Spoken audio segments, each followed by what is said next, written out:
And of course, the most important of that equation is the exponent and the power of the questions. Your experience, your book of business is likely different than the average in some way, driven by your strategic approach to this line of business. So what drives different results across states? We talked a lot about that.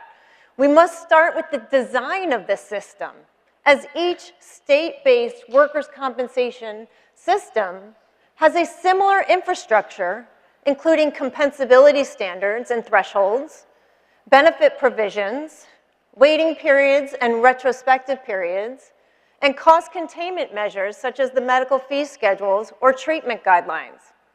So for example, the same injury may be compensable in one state and not in another, and think about the cumulative trauma claims that are happening in California. And fee schedules have different baselines, some indexed to Medicare rates and prices, and others indexed to overall economic inflation. So while the systems are largely the same across states, their implementation and their enforcement can cause differences in results. And all states have the same mission to protect and serve injured workers, so all states are playing the same game, but each state has its own house rules.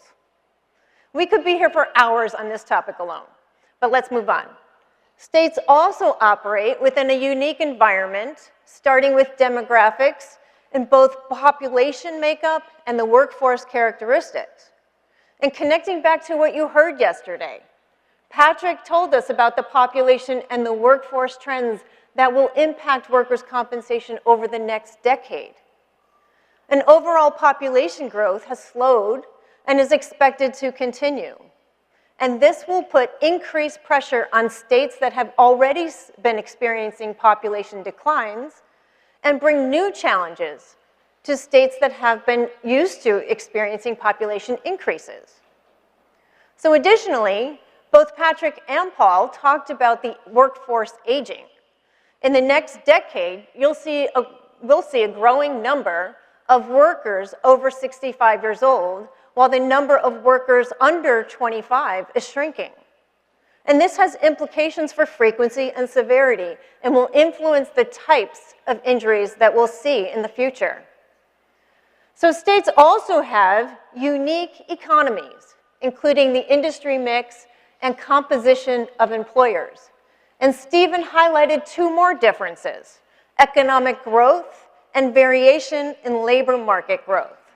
So states with economies more closely tied to the government employment experience more challenges than others in the latest year.